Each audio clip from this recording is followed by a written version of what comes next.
Well, hey everyone, and welcome back to Term 2. Can't believe how fast Term 1 went. I hope everyone enjoyed their time off. I know a lot of you have been back for a little bit, but this is the first week that everyone's back, so welcome back. In today's session, we're going to be going over overdue emails. From the beginning, how to create them, my suggestions, as well as scheduling these overdue letters to go out automatically to save time for you guys in the library.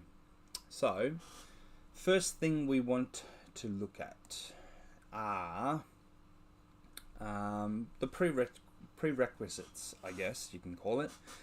Now, the first things you really want to have a look at is, actually, I'll just jump to this screen first. Now, I'm not sure if all of you have seen it, but we recently released a quick update to everyone's site that has brought a new button on every single page that you access, and that's the help button, just located down here on the right.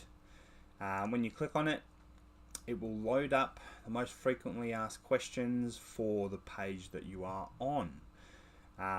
You can search all other help articles or anything that you need assistance with.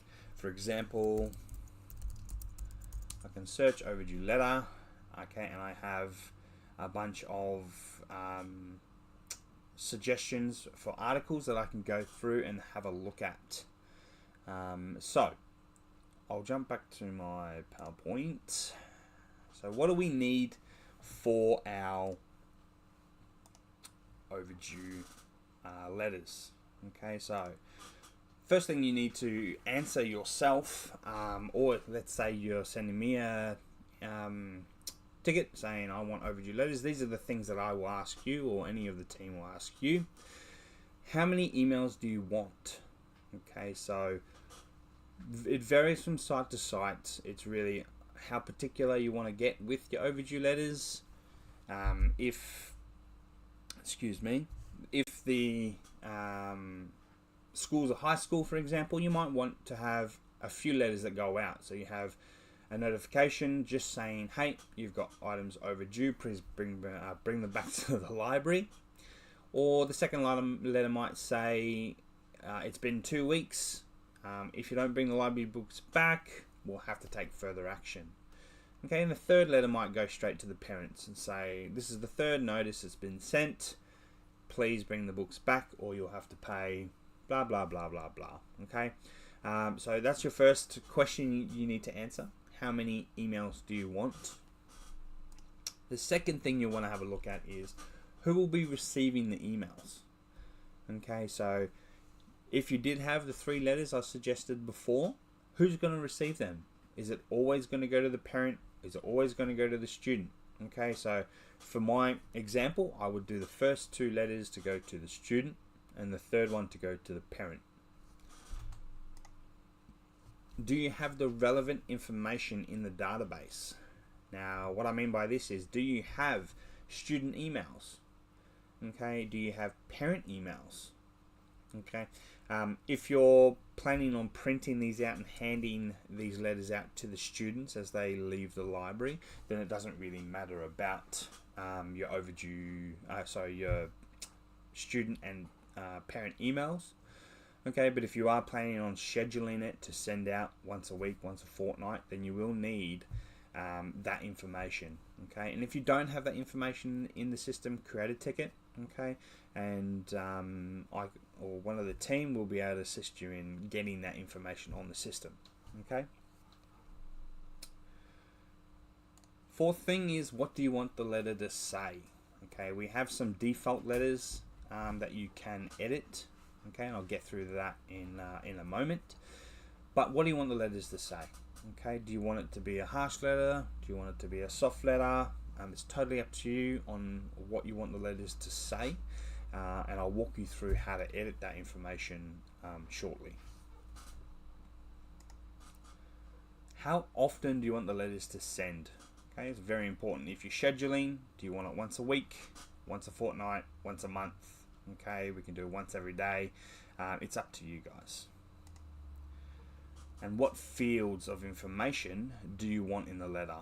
Okay, so that's showing the title, barcode, call number, cost, replacement cost. These are very, very important bits of information that some reports or letters will need. Okay, so keep in mind, what do I want in the letter? What I want it to say, what information I want to show. We can even do book covers just in case, for the parent email, so the parent knows what they're looking for, or the student. All those options are available to you. Okay, so they're the 5 things, 1, 2, 3, 4, 5, 6 things that you should really ask yourself when you're thinking about setting up automated overdues. Simply because they're the questions I'll ask you before I set anything up or any of the team. Okay, so once you've gone through those questions and answered them yourselves, okay, we get onto the procedure of creating these letters and scheduling them.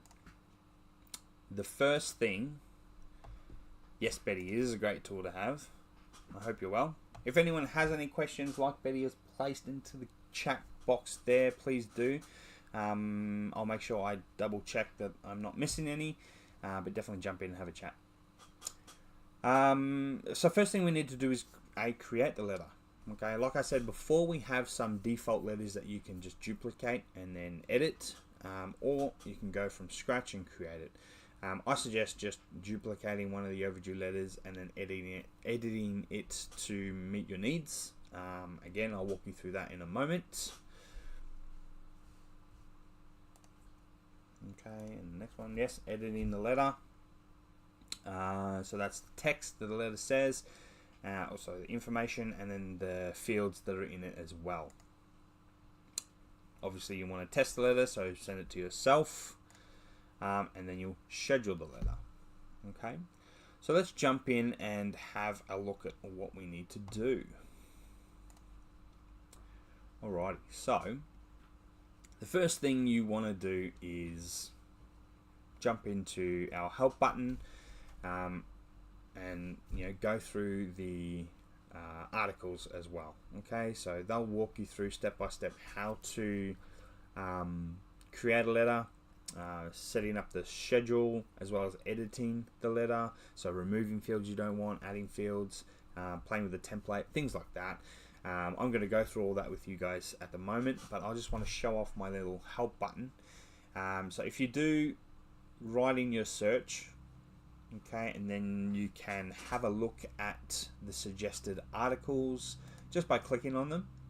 Okay, it'll just pop up the article. You can go through, follow the steps, okay, and then mimic those steps on the system as you're going. If, for example, you don't have any patron details, so no patron email, no parent email, you can post a question straight from the help button. Okay, so you can say, hey Donald, I need to add parent emails to my patrons. Can you assist? Okay, post question, and that has created a ticket for one of our team members to jump in and have a look at. Alrighty. So that's how easy and cool that little help button is. I'm really stoked about it. Yeah, it's my new favorite thing on SmartSuite. So make sure you guys jump in, have a play. There's a few buttons that do different things. You notice chat there. That's a concierge chat. This will take you straight to our help article page, and then the mailbox, so you can jump straight to the ticket you just created and add any further information that you want. Okay, I'll get that out of the way for now. What I'm going to do is jump to our reports page. Okay, and then I'm going to find the overdue section in the reports created by FSI. Okay, we got two. We got the automated overdue email, overdue letters. I like to use this one. Not sure why. It's one I've always used. So what I'm going to do here is just open that up. Okay, and I'm going to hit configure. down the bottom. Now configure allows me to edit the report. Okay, it will automatically create a duplicate. You can see that here, overdue letters duplicate. I'm just going to give it a name. So we know, Donald Training. You could call it overdue letter 1, students. Okay, you could call it overdue letter 2, final. Or you could call overdue letter 3, final parent. Okay, this is just so when you're looking at the reports, or anyone else in the library is looking at the reports, they know what the reports are for. It's annoying if you just have overdue letter 1 and then overdue letter 2, overdue letter 3. If you put more information into the report name, everyone's going to know what the report does, who it's sending to. Information like that is very helpful. Okay, so I'm just going to go overdue letter 1, Donald Training, so we know. Conditions. Now you can edit the conditions. It's the same as any other report. Currently, or by default, this report is only selecting by class grade and then my due date. Okay, so due date before days before today, 0 means everything that's overdue. Okay, if you want with your letters, you can spread them out to be days overdue. Okay, what I mean by that is letter 1 can be anything from 1 day to 7 days overdue. Letter 2 can be 8 days to 14 days overdue. Okay, and so running in weeks, and then letter 3 will just be everything that's overdue. Okay, and no matter the time frame.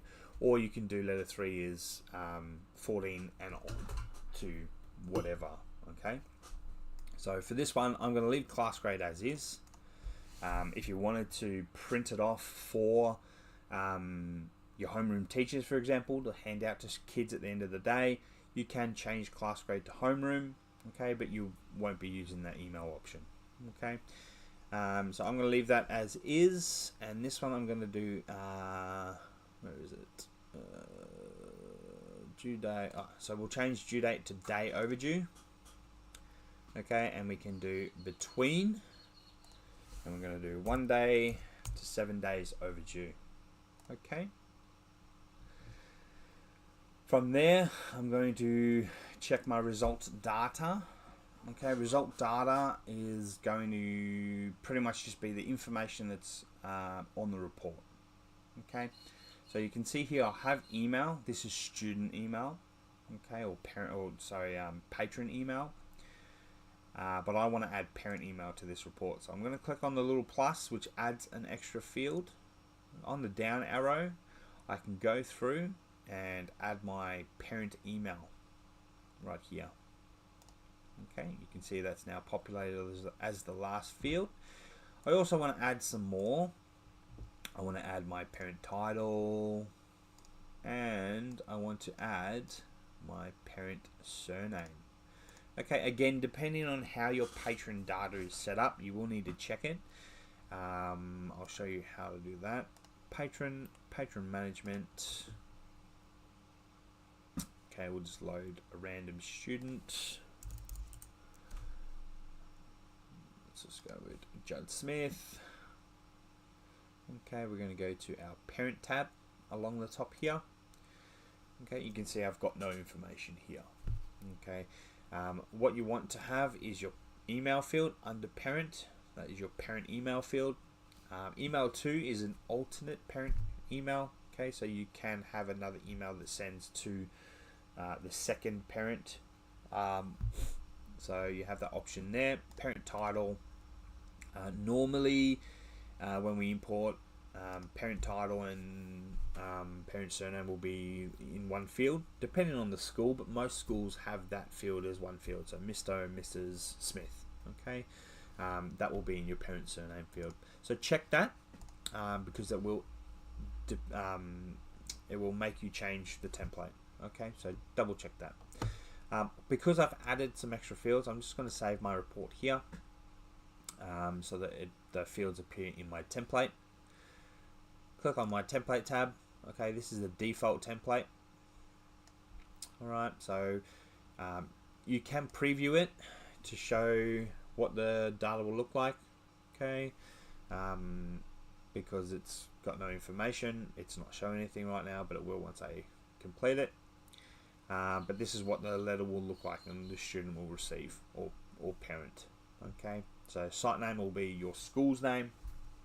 Overdue notice, the date the overdue notice was generated, the student's year level and homeroom. This is a little subject, so student barcode, their first name, surname, overdue items, and then we have the information here. So this letter is sending to the student. Okay, that's what it says. Dear first name, the below items are currently overdue. Please renew or return these items at your earliest convenience to avoid further action. Okay, and then the items that are overdue will appear below that. So let's go ahead and let's say this is a parent email. So I don't want it sent to the students. This is a letter 3. It's going straight to the parent. Or if you're a primary school, there's no point sending it to a student. Send it straight to the parent.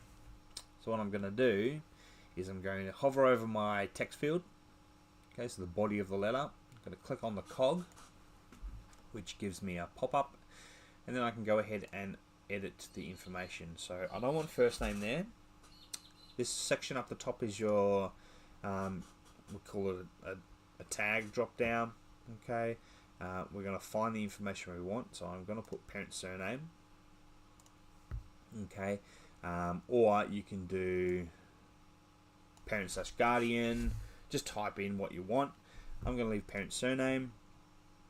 The below items are currently overdue. Oops. Please renew. We're going to say, please help your child find these items. If these items cannot be found, please pay the amount listed below. Okay, hit save. My body of letter is now changed. Okay, over my result field, okay, I can change the data that shows there as well. So I've got the due date currently, the title, the copy's barcode, the copy's call number. I can change this to anything I want. Okay, so you can see it's only showing the information that I've selected in my result data tab. So if you want any other information on this list, go back to your result data, and then we can go, let's add under my copy, loan date. So the date they loaned the item. We can also add a fine if you guys run fines. Not many sites do run fines anymore, but you have that option as well. I might just leave that as is. Okay, just hit save, go back to my template. I want here to be, what did I just add? Loan date. It's not showing, so let me just go home. Back to my overdues. First letter Donald. Configure, template. And then back to call number and put my loan date, which is still not showing. Where did you go? Result data. Didn't even save it. Loan date. Save, template. Reload. Sometimes you need to reload for that template to show the added field. Just keep that in mind. Where is it? Here. Configure, template, loan date. Okay. You can set that a bit further up if you wanted. So you've got loan date, or let's put loan date here. Let's put due date here. Make it smaller. So these arrow or these buttons down here allow you to adjust the size of the field so you can fit everything in. This one will be title. This one will be copy barcode. remove that. So it just says barcode, and then cost. And you can see here we have replacement cost in this field. Okay, if you wanted cost, you can add that. Same thing, result data, add your cost, come back to template and replace this as cost. Okay. And you've got here your footer, yours sincerely, Donald Library King. Okay. And you guys should call me the Library King from now on. That's pretty important. Alright, so hit save. I'm happy with the way the letter looks. I'm going to save it again just to make sure. You can preview it. Okay, this means we've got no overdue items between 1 and 7 days. So let's just go ahead and go 999. Okay, we want everything that's overdue. If you have anything that's more than 999 overdue, then you've got a problem in the library. Okay, I'll go back to my template, go back to my preview, and that's what the letter will look like. Okay, so my site name, FSI SmartSuite Demo. This is overdue for Donald. Okay, he's got 2 overdue items. Okay, and then you've got the next patron, the next patron, the next patron, and so on and so forth. So even though it appears like this, it's not going to send this to everyone. Okay, so the first parent will get this email, or student if you've selected to send it to the students, and then the second one will get the second one. Okay, but it just shows it as a string. Alrighty, so now that I'm happy with that, I'm going to go back to the home. Okay, go back to my report. Overdues, overdue letter, can't remember already. This one. Okay, I can select a class grade, so I can select all my students. Let's just say this. So I don't want my staff in the letter. I generate it. Okay, I double check, is this correct? Yes. Alright, I'm happy with that. You can also double check the patron's overdues if you really want to. In circulation. Paste the patron's barcode or name in. Okay, they've got some overdues there. Beautiful. I'm happy. 2 overdues. Catalyst, Harry Potter. Catalyst, Harry Potter.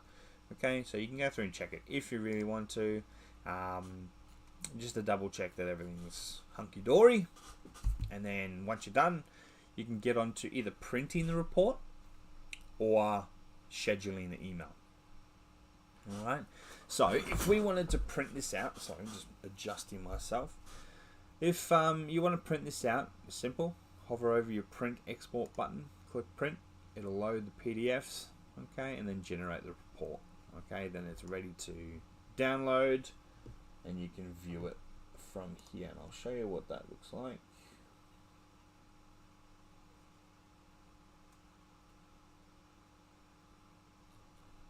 Open.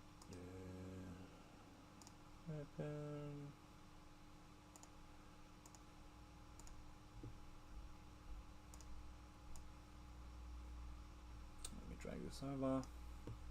Okay, these are my overdue reports. Okay, you can see one is on each page. Okay, Quentin's one's first. Excuse me.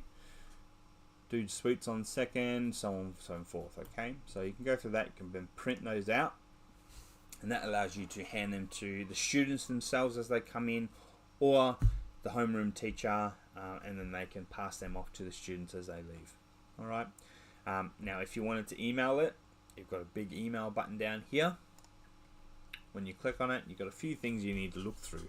Okay, so first thing we want to know is your starting date. Okay, so the first day that you want this scheduled to begin. Okay, so let's say I want it to send on a Monday.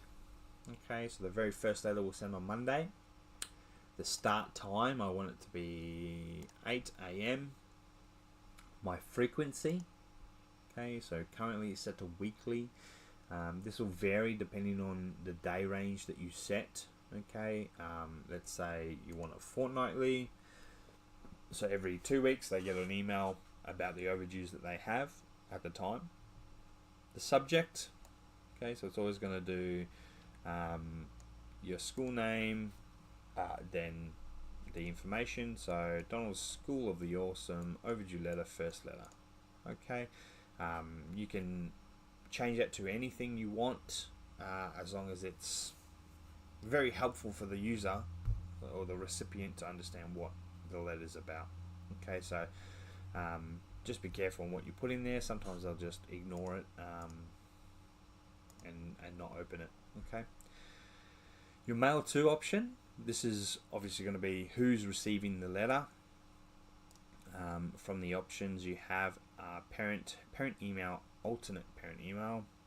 Okay, now these are all set from the result data tab that I showed you before. Okay, so if you don't see parent email, it means you don't have parent email as a field in the result data fields. Okay, so just go back and add that, come back to email, and you'll have an option there. Okay, I'm going to select parent email. Okay, then you have two options down the bottom. You can send one now. Okay, it'll then populate this side here to let you know that it's going to send to these patrons. I'll just show you what that looks like so that you understand. That's fine. I think Quentin had an overdue email. This one. Yep, parent email, Donald at hotmail.com. Okay, it's an old email, so don't try and send anything to it because I don't read it. Alright, hit save. Just go back, send now again. You can see here you're about to send one email. You're about to send an email to one recipient. Click here to confirm. That's the email. Okay, so if your data is correct, so you've got all your parent emails, you'll get a list of parent emails that are there, or student emails, depending on who you're emailing the email to. Okay, click here, it'll send that email straight away. The other option you have, excuse me, is the schedule option. Okay, once you click schedule, it reads the information you've placed here and it schedules the letter. Okay, so you can see here the next run time is changed from nothing to 6th of the 5th at 8 AM and it's running fortnightly. Okay, so now that I've done that, I don't have to touch it anymore. Okay, every 2 weeks the system will run its jobs and it'll send those overdue letters to whoever at the time has overdue items within your day range that you've set. Okay, if you want to disable the letter over holidays, for example, you come in, let's just do it from scratchies so you understand. You run your overdue report. Where is it? Keep forgetting. Fire letter Donald. Scroll up. You'll hit email. Okay, you can see it's got its next run time. Hit disable. Are you sure you want to stop this email schedule? Yes. Schedule is disabled. Okay, so that won't run on its next scheduled time. If you wanted to do that over school holidays, you can. Some people leave them going. A lot of people stop them, but that's how you stop it. And then when you come back to school, you come back, set your first date again. So let's say holidays have passed. 27th will be the first day back. I want to hit schedule. Okay, so you can see the next run time is going to be the 27th of the 5th. So I don't really have to worry. That's one thing I do suggest doing when you are going on holidays. Just set the first day of term, okay, of term 3 for example, and then away you go. You don't have to remember to reactivate it at the start of term. Okay, so that is everything to do with overdue emails. Does anyone have any questions? If anyone's in the chat now or watching, do you have any questions? Something I haven't covered? Anything at all? And I'll try and answer that for you. While we're waiting, I'll just show you how to add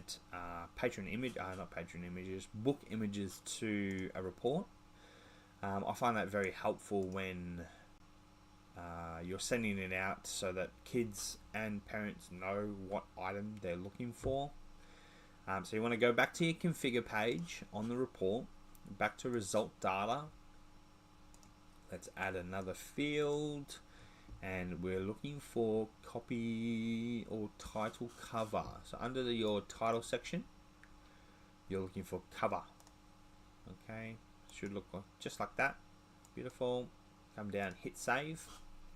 Okay, we'll go to our template, and then we'll add a field to our result container. So let's say we don't want due date anymore. Loan date, sorry. So we'll chuck due date in. We'll just go along and reset these. Title, copy barcode, replacement cost, and then our cover. Right? You see our covers here. Now, if you select the first one, you won't get a cover. Okay, that's going to be the actual data that's in that cover field. Okay, you want to select the images. Okay, so cover image small. Okay, depending on the size of your report, will depict what size you select, and I'll show you how that works in a second. Replacement, we want this to be cost, copy barcode to be barcode, expand that a little bit, bring that down. Cost is fairly small. Oh, excuse me. One thing you want to remember is not to do this. Okay, so you see how I can no longer see the information. This dotted line that you see around here, the border, is outside of what the report will show. Okay, so if I was to generate this, all you would see is my due date, my title, and half of the copy barcode. Okay, so you want to make sure using this button here that you bring it in so that it matches, and then this blank one should be a button. I'll get that fixed, but if you click that and drag, you'll get, let's go down a little bit, like that, bring that down so we're in. Okay, so we want to make sure that that shows there. Okay, I can click preview, wait for it to load, and there we have it. Okay, we've got our overdue items, the cover as well. Okay, so when that email's out, that patron or parent will receive an email with the image so they know what is missing. Okay, so when they're running around the library, or sorry, running around their house, they'll be able to look for this exact image. That's the book that they've got. Okay, so pretty important little add-on there, I think. Definitely give that a go when you run your overdues. Just adds a little flair as well. Some sites do have letterheads that they like to print on, or have. You can use letterheads. It's a little tricky depending on the letterhead itself, but all you will want to do is add an image block. Okay, and then you'll upload the file to that image block, and you can adjust the size there. Let's see if I have an image that I can add there. Put that there. Settings, upload file. Okay, let's just say it's this one. Bingo. Okay, so you can edit the size like that. Okay, with this one here, squares. This one will adjust the size of the image itself. This one's your block size. Okay.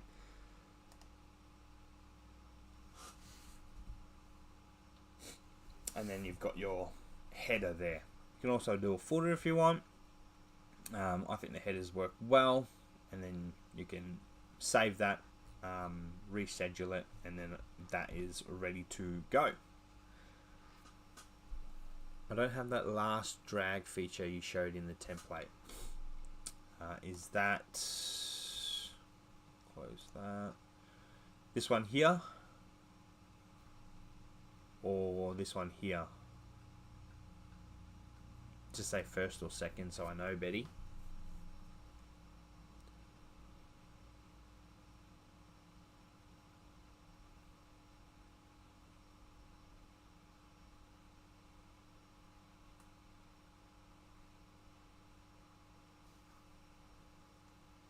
While Betty's doing that, yeah, so you'll have this option here which drags the block size second. So just make sure that your block size is bigger than that.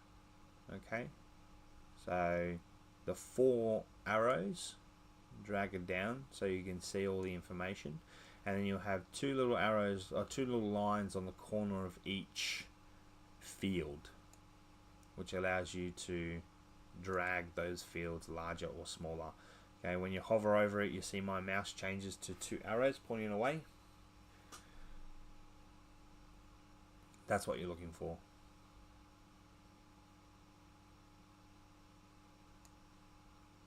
Okay. Any other questions? I can see there's still a few of you guys in there.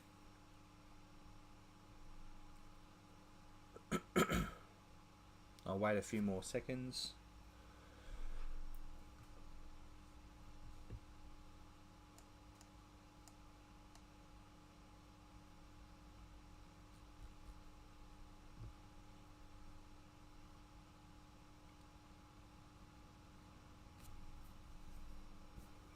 Doesn't look like it, but that's okay.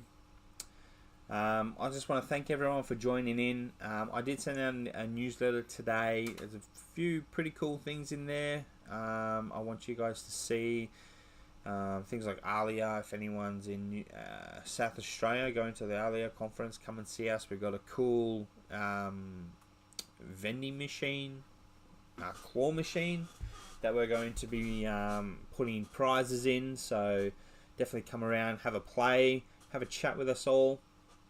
I think there's a few of us going. There's myself, Quentin, Eva, Mary Jane. So a lot of us will be there. How do I remove fields from the letter title? Are you talking about this section? All you have to do is click on the cog. Okay, you've got your text box up here. Delete. Okay, if you don't want the patron barcode either, you can just go overdue items, however you want it to say, hit save, and then that's done. Make sure you save the report itself, and then you're ready to go. Okay, so if you ever see a cog on any of these fields, these blocks, that means edit. Okay, so if it has the option to edit, which is normally only going to be a text field, you notice our results block doesn't have one. Okay, so image or text field, it will always have a cog, which allows you to edit the information that's in there. Okay, and it works just like Word doc does, or a notepad, a text document. You can change the font size, colors, so on and so forth, of any of the text. You can add anything you want in there, hit save, and then that will show in the field after you've saved it. Okay. Any other questions, Betty? Seeing as you're my only friend here. No worries.